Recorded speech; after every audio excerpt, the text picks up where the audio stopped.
Hey guys, today we're going to look at some ideas for what you can do with automation items in Reaper.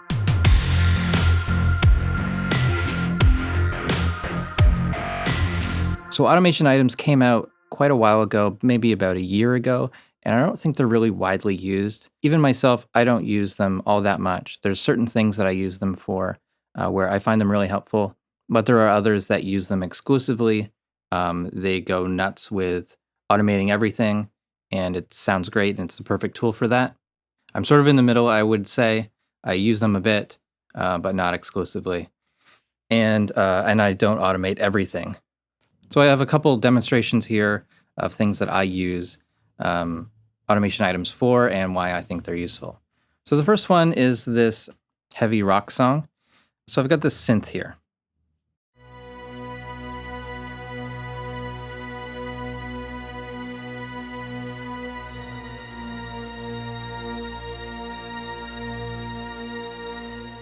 So, I mean, it sounds okay, but it's not very interesting. It doesn't have any movement or anything like that. Here it is with the rest of the tracks.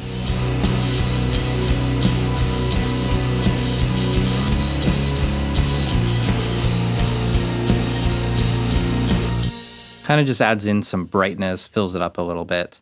What I'd like to do is add in some movement through panning automation. So I'm going to open up the pan lane. I'm going to insert a automation item. I do that by holding down the Option key on Mac or Alt on PC, and just drag it out. And I'm going to make it for the length of this section here, this long.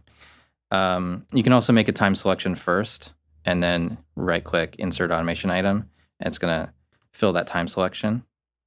Or if you don't have a time selection, Insert Automation Item will just do like the length of your grid.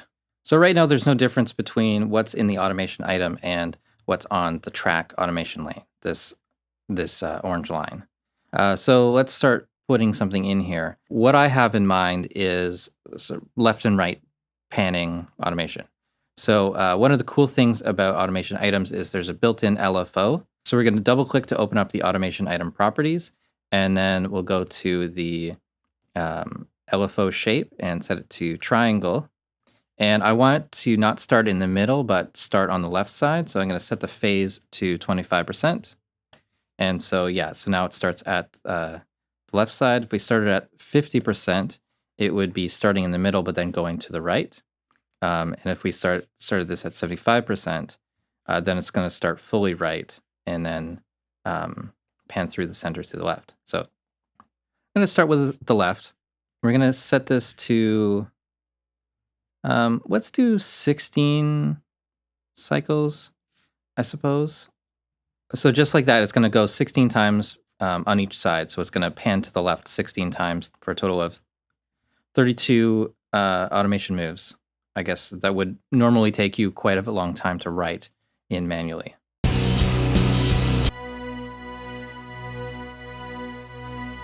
So that's actually kind of slow. Let's change it to 32. And I want to actually change some of these other advanced options. So amp skew is going to change the minimum and maximum values over time. So I can ramp it like that, or I can go the other way. And so it's going to start very strong and then weaken over time. So let's bring it down to about like -80. And I'm also going to do the frequency skew, which is going to change the rate of this LFO over time. So I'm going to start it slow and then go faster. So something like that. So here's what we have now.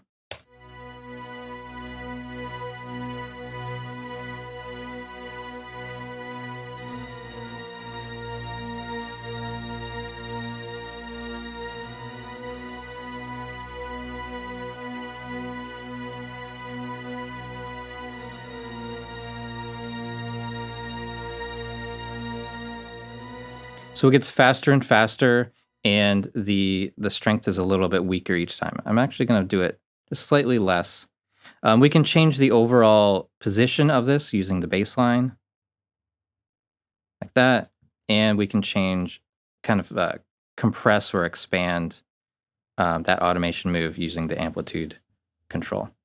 this is all good, but actually, I think it's all a bit too slow overall. It's going over the course of 4 bars instead of, um, I kind of like to have it on following the notes. So I'm going to change my grid size again, put that back to quarter notes, and I'm going to hold down Option and stretch this, or actually shrink it in this case. Um, and so I've made that automation move happen over um, 2 bars and to line up with where that next note is.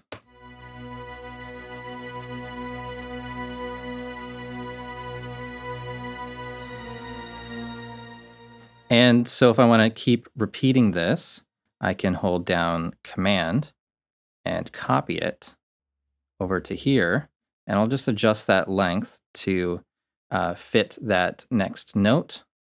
And I'm going to grab both of them, and because I want this to be a repeating pattern, we're going to glue it. So right click and glue. And so now this is one piece, and I can move it around, and I can copy and paste it and stuff like that. So I'm just going to actually once you glue it, it's going to be looped. So there's this loop toggle right here, and the play rate on it has gone back to 100%. So I can drag this out, and I can make that fairly complex pattern where there's now thousands of automation points that I only had to move a few sliders to make. It's repeated, and it fits with my notes.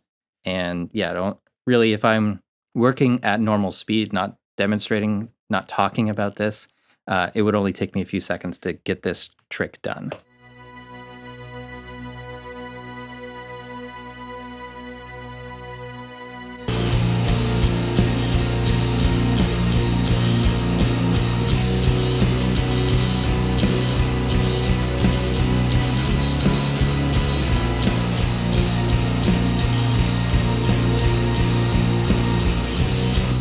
So that's one example of kind of all the basics of automation items and some of the things you can do with it, some of the ways you can modify an automation item once you got it into the track. My automation items might be a little bit different than yours. So loop automation items by default, I have enabled with in-mesh modifiers for automation item. I've got command for copy, option for moving the contents. So let's switch over to this other project. I've got a drum loop here.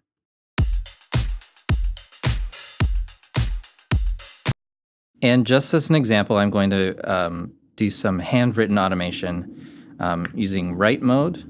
And I have a control surface, but this would be the same as if you're using a mouse or whatever sort of controller you want to use. So I'm going to go into play, and I'm going to move this fader and write in some volume moves.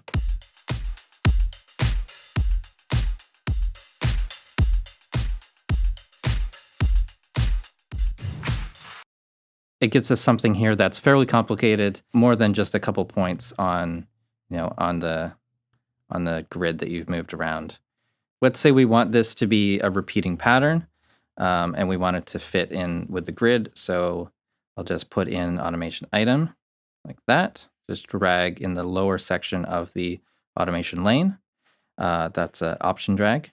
And if we want to move this to start to offset it by a certain amount, we can just move it like that. We can move this to another track. If we show the automation lane. So I just moved it to another track, copy it, and paste it. It's going to paste wherever the cursor was. And you don't even have to match the same automation type. So I can actually paste in a volume curve onto my pan automation lane, just whichever one is selected. So yeah, so I don't need these, but I'm going to take this, and it's now an automation item, and I can adjust this using the baseline like that. I can compress this a little bit so the automation is not so extreme. I could also reverse the amplitude, so it's actually kind of flipped whatever I did. But yeah, for now, I'm just going to kind of put it there. If you're not using the LFO shape, these options at the bottom don't do anything other than the name here. So this is, I don't know, freehand volume curve. So yeah, I've got that now, and let's just make this half as half speed, or double speed, I mean, and then loop it like that.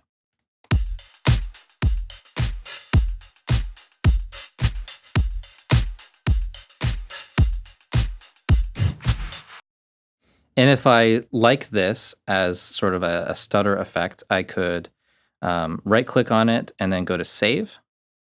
And in here, there's a folder for saving your automation items. And so it's going to default to whatever you named that automation item. So freehand volume curve. Importing this into different projects, you're going to probably have to adjust the rate of it. So here I'm going to drop it in at bar 2. So insert.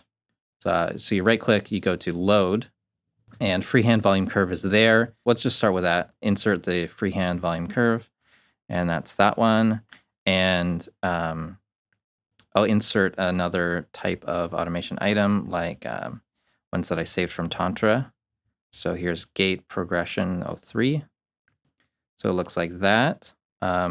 It's not going to follow the tempo because I think I did. I originally made these at like 120 or something like that.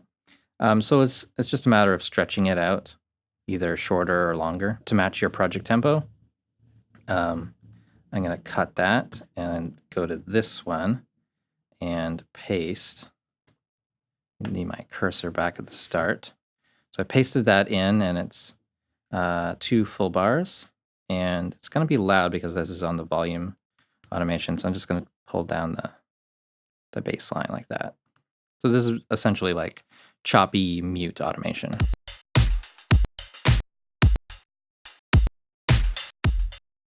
Yeah, so there's saving and loading automation items. There's pooled duplicates.